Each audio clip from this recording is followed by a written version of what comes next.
Close your eyes. Picture the average Joe or Joan or Juan or Jean-Luc. The real people who make America, America. And this year, whenever you feel the urge to don those star-spangled shorts, set off fireworks the size of my biceps to show love for our country, remember that to love America is to love all Americans. Because love has no labels.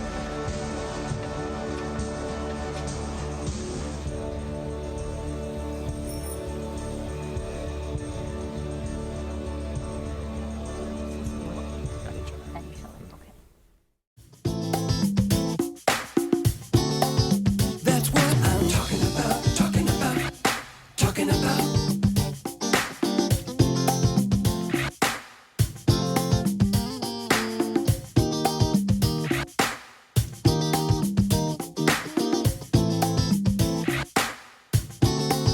That's what I'm talking about, talking about, talking about. Hi, you're watching Talking About. I'm John Griffith. I'm Cara Kilduff. I love John Cena. I love him. He seems awesome. Like, I would Yes. want to hang out with him. Yes. He's funny. Anyway. So who have we got? We have Cafe Himbo, Hi guys, how are Joe you? Zaso, and Beverly Geoghegan, Uh-oh. his co-author. Dynamic duo. Yeah, There we you have are. another book out. It's book number 6. In the And Cafe Himbo series, yeah. Yeah, we were talking briefly in the green room kitchen that you're like, this one's a hardcover. And in color. So wait, do you feel like you've arrived? Yeah. And like- glossy. Yeah. It's glossy. Gives some legitimacy. But wait, are the pictures like food porny pictures? Oh, they kind of love everything. Yeah, you had to have fun with them. Yeah. Yeah. I think you'd be they're more food friendly. Because what's her face, Yada De Laurentiis, her show, it's like everything's like super food porny and like these right here, guys. This is like total porn. Look at this. I brought those in just for you. Oh, there, look at that, dirty. I love that term, food porn. I love it. Just, I do too. Sink I your love teeth it. in. Yes. Okay. There's a couple people I follow on Instagram that are cooks and stuff, and one friend rage bakes, and anyway, I really need to have her on the show. But anyway, it's the best when you see what people have created. Mm-hmm. And so wait a second. What's different about this is you have a co-author this time. You have Beverly. My friend. Yeah. So how did that come about? Well, Joe and I have been friends for, I don't know, 15 years at least. Maybe more, possibly. Yeah, and we've just both shared a love of cooking. And starting, I don't know, maybe 10 years ago, we just started doing little dinners together and cooking together. If ever I would post about something that I created, he would immediately email me or text me and say, I want that recipe. And I've done the same. And then we even took some cooking classes together at a school here in New York City. And it's just been, it's been fun. And I've contributed some recipes to, I think, all but one of your previous Cafe Himbo books. I'm trying to remember which one it wasn't, but I mean, I think, Yeah. I think it was all of them, more or less, possibly. And this time he's like, well, you should just co-write one with me this time. Yeah, we did. That's so cool. Well, it stemmed from taking classes. We were at ICE, to those in the know, but it's Institute of Culinary Education. It was a couple of summers ago, I think it was, maybe more. And Yeah. it seemed like one after another we were just taking, and just got into it. And then finally I decided to write another book, and I went, maybe we should join forces because you have a plethora, I love that word, plethora of recipes. That's a good and, word. and, I like Cornucopia. experimenting a lot, so it actually works out well because a lot of the things that I do cook are my own creations, so it's fun. You have a good palate. You're not one of those types that says, "Well, I can't have this, and I can't have this." And it's like then you can't, then go off and eat something on your own. It's like I can't. There's only so many limitations you could have after a while. You got to have somebody. Oh my goodness! A couple of years ago, it was a one-session cooking class. It's like Hernan and I went, and it was a group of about 12 people. And all the details were spelled out in advance of what it was going to be and what it was going to entail. And then it's like, okay, does anybody have any allergies? And then like 4 people started raising their hands and couldn't consume or didn't want to consume half of the things that they were told in advance that were going to be eaten in that day. It's like, why did you come here? You're taking away my joy. Exactly. It's like, really, because then if you popped your balloon, basically. You're taking away my joy. That's horrible. I'll just have a side of air, please. But I've learned from occasionally doing catering and such like that, you have to ask people, or you have to tell people ahead of time what is in this. Does it contain nuts? Does it contain gluten? Because people now, this one's vegan, this one's not to kvetch, but you like to be able to, like you said, you like to have something for everyone. Things, But meanwhile, if any of these people were stranded in the wilderness, they would eat whatever was put in front of them Exactly. if they were hungry. Wheat, yes. Yeah, I mean, are we that spoiled? Anyway, don't get me started. Yes, we are. We're spoiled. It's like growing up and you opening up the fridge and you're like, we have nothing in the house to eat, and there's plenty of things to eat. Well, see, you know what? I get that, though. Like, I'll go to the grocery store and I'll buy ingredients. So I have to force myself to make something. So then I go to the grocery store, I get all this stuff, and then I'm just like, there's nothing in the house to eat. And you keep looking at it, and you keep looking at it after a while until finally inspiration hits you sooner or later. It's like because the rice isn't going to cook itself. Exactly. All you have to do is just like boom, boom. It takes 10 minutes. You have to eat something sooner or later. Yes. So it's like, that's what happens. You feel like, that bread, yes, it will become a main course. You'll see how. I'll show you. Oh my God, when I first moved to New York, my roommate had this file folder, a very thick file folder of takeout menus. Remember those? And I would be hungry and I'd be like, oh, I'm going to order from this place. I would call and talk to a human.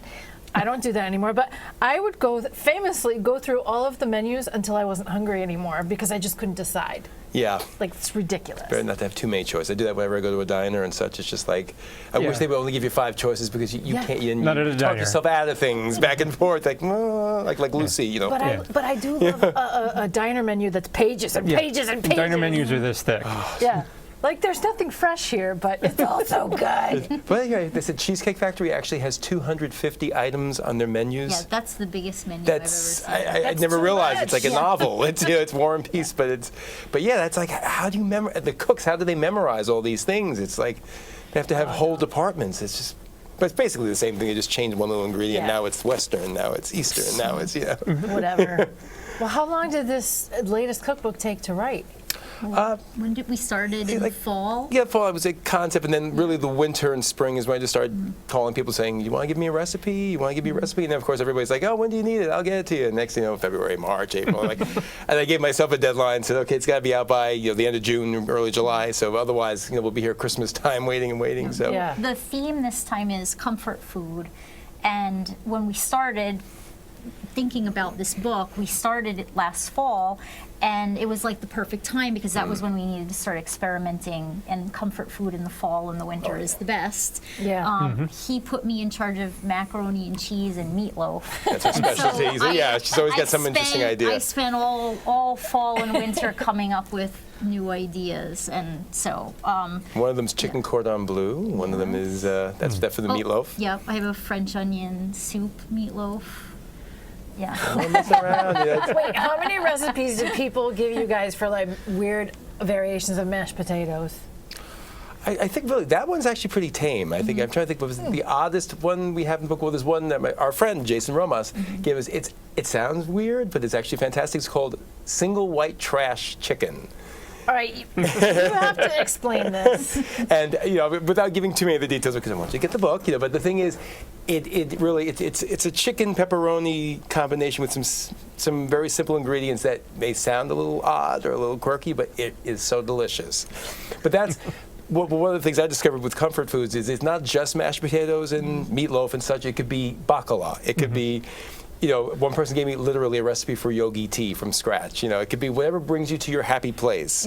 Whatever it is. It could be plain old baked chicken and potatoes. So good. And yeah, because it reminds you of something. It reminds you of home, of spices you grew up with, or scents in the house that just, that bring you to that when you're having that bad day and just elevate you from that. So. Actually, in the meatloaf chapter and the macaroni and cheese chapter, I actually start each chapter with the basic recipe that my grandmother taught me when I was a kid. Oh, that's awesome. And if you look at each recipe, all of them sort of play off the original one. So it was really just a matter of me like taking the inspiration from my grandmother and what she taught me, and then just sort of whatever strikes my fancy or whatever I'm in the mood for, just like decide I'm gonna take that basic recipe, but I'm just gonna. That's what I do when I'm developing things for myself, because I love to cook, I love to bake. Yeah. It's like I'll follow the recipe the first time so that I get a good basic sense of what it is, and then the second time I do it, I'll do some variations after having tasted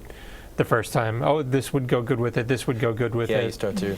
You find yourself, maybe in the middle of the night, you'll just get a spark of inspiration. You have to write this down before you forget, and you're just like, it would be good with this. Yeah. But they say, well, a lot of each generation, when they pass the torch, recipe-wise, that person will then put his or her touch into it. Like, I'll add wine to this, I'll add spice to this. I'll add My mother always know. writes what she changes next to it, and so, she's at that age where she's like, what do you want? Just let me know what you want. And I'm like, Mom, you're morbid, but I want your recipe box.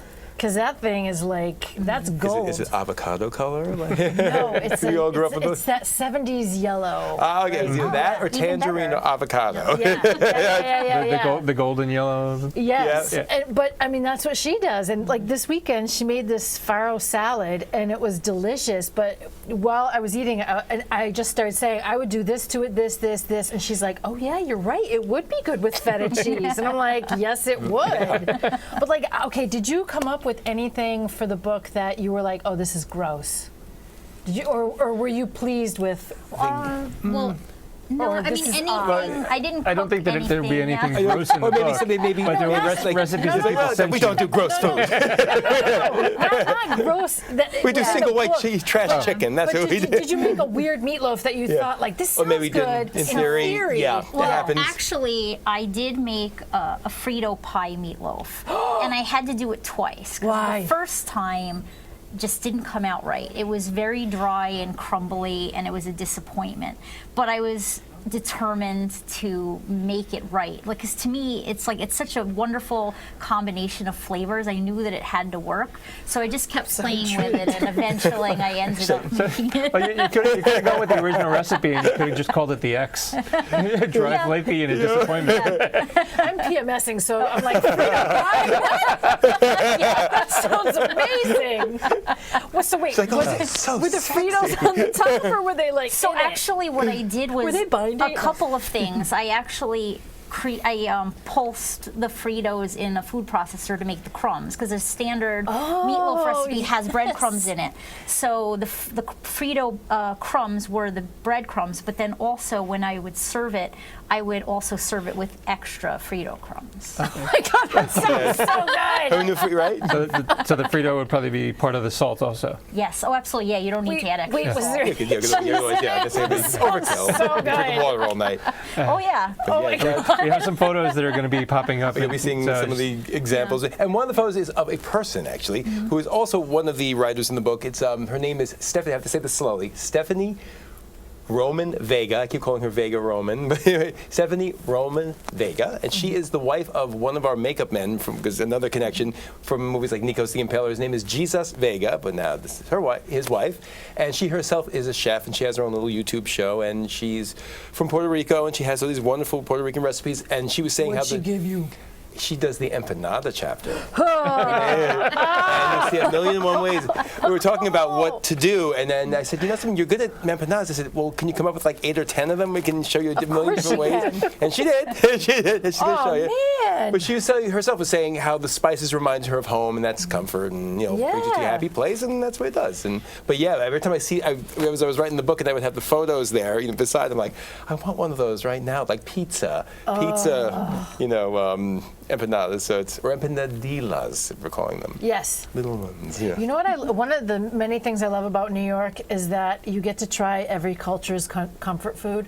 Like I just found an Uzbeki restaurant that I want to go to in Hell's Kitchen, because they have these, like, everybody has like a little meat pie, yeah, some kind of, yeah. or some kind of dumpling or whatever. But damn, I can't get that meatloaf out of my head.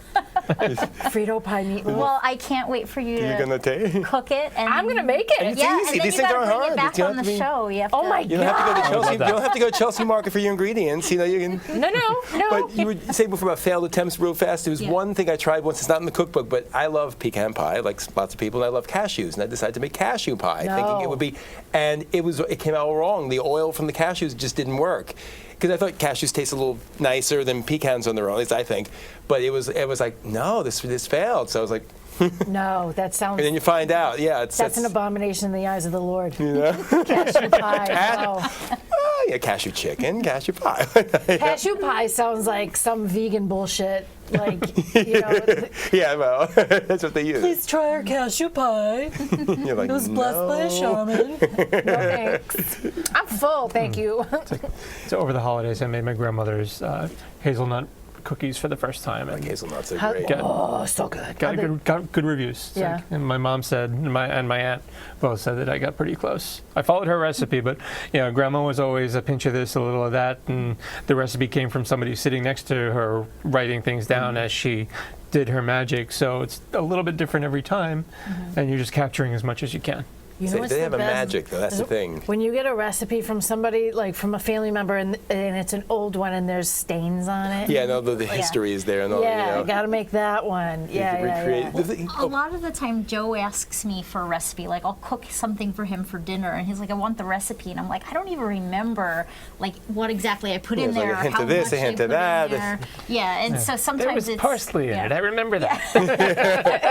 It's in my teeth. Yeah, so sometimes it's a challenge when he asks me to write him a recipe. all that trial and error to get it But back to where, going back to like grandma's recipes, like your mom, you're lucky that your mom actually has this box of recipes. When my grandmother passed away, she had recipes in a folder, but none of them were the classic favorite recipes of the family because she had all those in her head. Yeah. And she just didn't write them down. She didn't need to refer to them. And so that's actually something that's been interesting, me trying to figure out how to make her recipes, and then also how translating it to some written page for Joe to publish.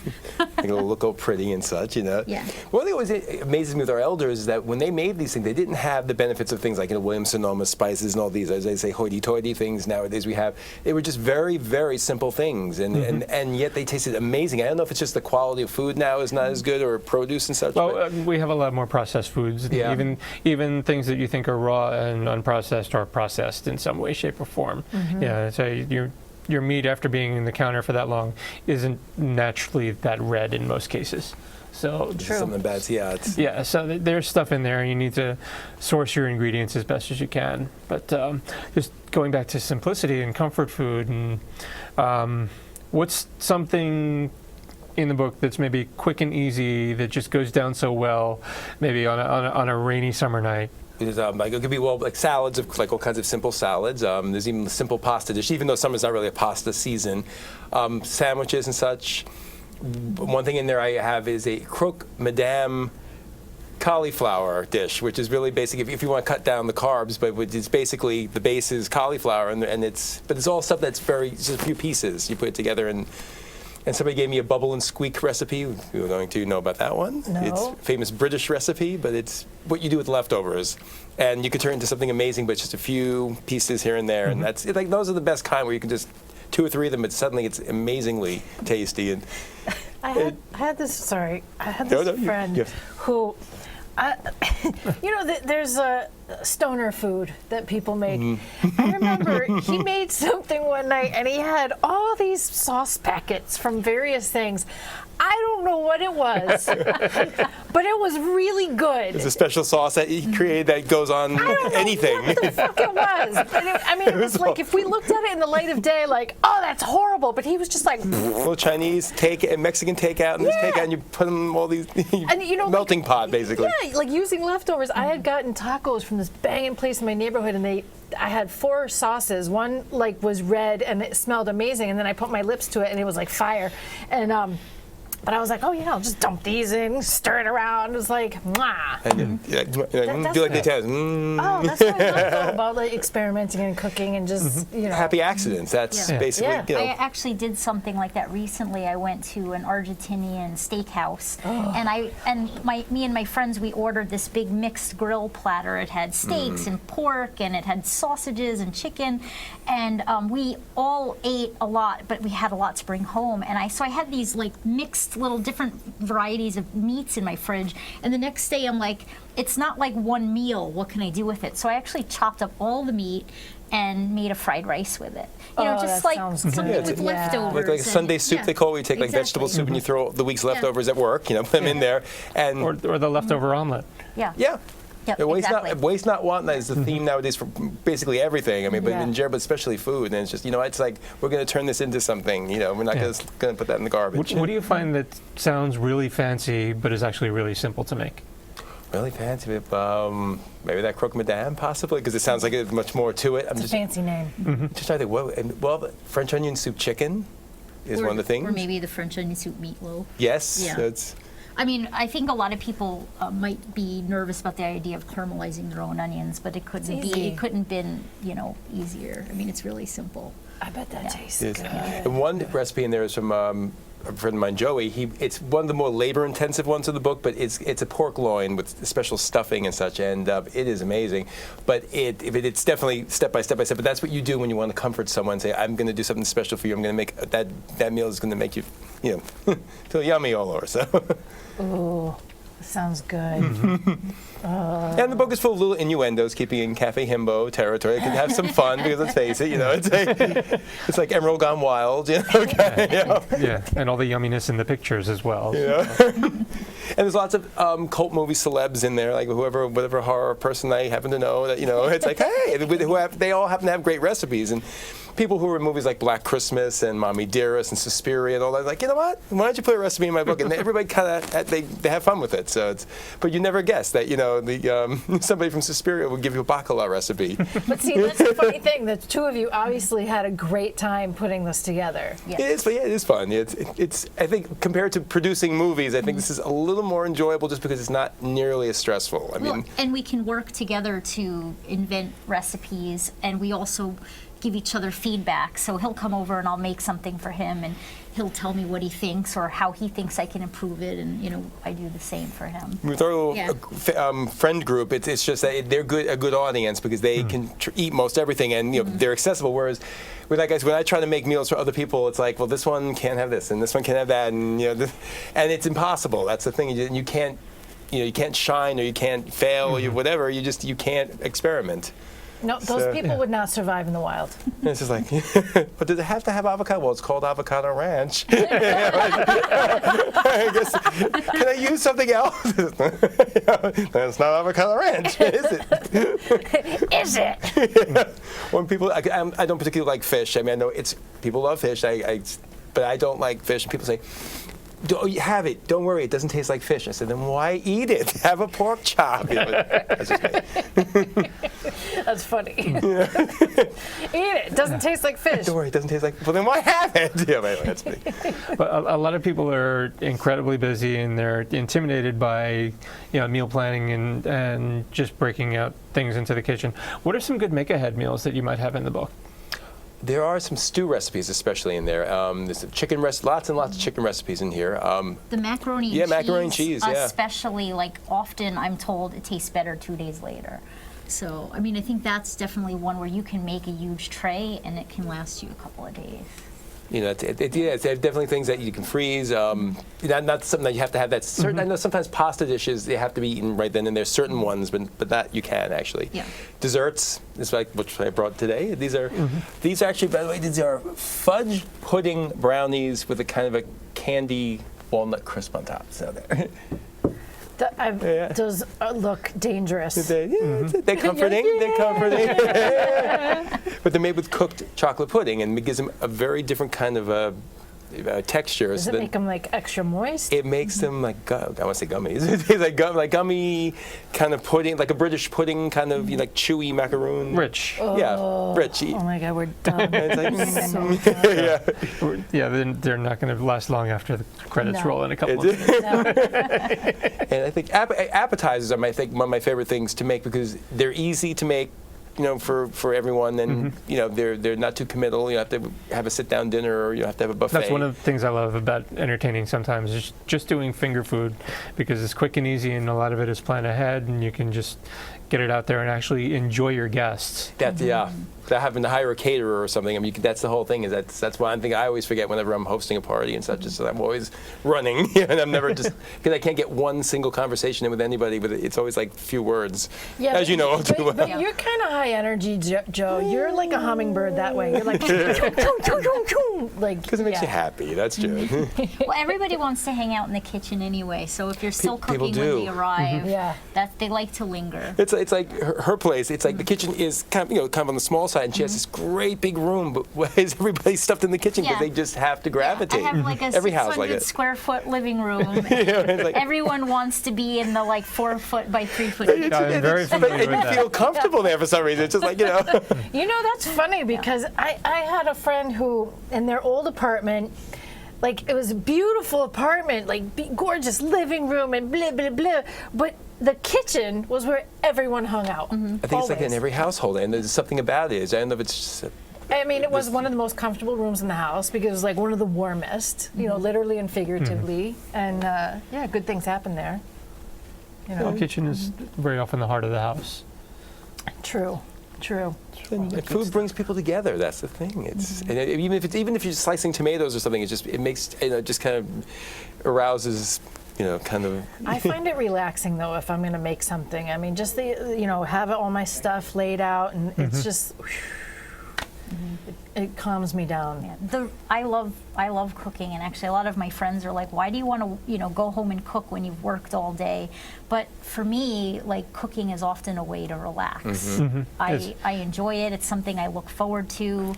Something as simple as like chopping vegetables can kind of be cathartic. Oh, absolutely. One thing I learned in cooking class by accident, just by being there, was the thing that makes most people better cooks, just automatically, is just two things. It's space and patience. Because when you have those two things, then you're willing to take your time and enjoy, and you're not like, you're just trying to get it over with, and you're throwing things together and using the wrong pots and pans and things. You actually take your time, and it's like, almost like yoga kind of a thing where, but it's true. I just, because I had all this room to work and I actually had time to do things, and I said, something, this is what you need, like you need that. So where can people find the book? You can find it on my website, which is, you'll see the little teletype, I think, but it's joezaso.net/store. And we're offering a special pre-sale price. The book will be out in a few weeks, but if you pre-order it now, you get a better price, and you're more likely to get an autograph from either one of us because if you come directly to us, Wait, you guys, look at yourselves on camera. You're wearing the same outfit. You really are. Hey! So I told her to wear this. I said, you look in that outfit, and I decided to wear. I was like, how did I not catch this? Because of my Himbo. That's why. Secret planning. I'm like, That's funny. So she has a nicer necnecklace and much more hair. So much fun having you here. The time always flies. It's always fun, and you're in full Himbo mode this time. Always a treat. We'll cook for you next time. We'll make a real meal.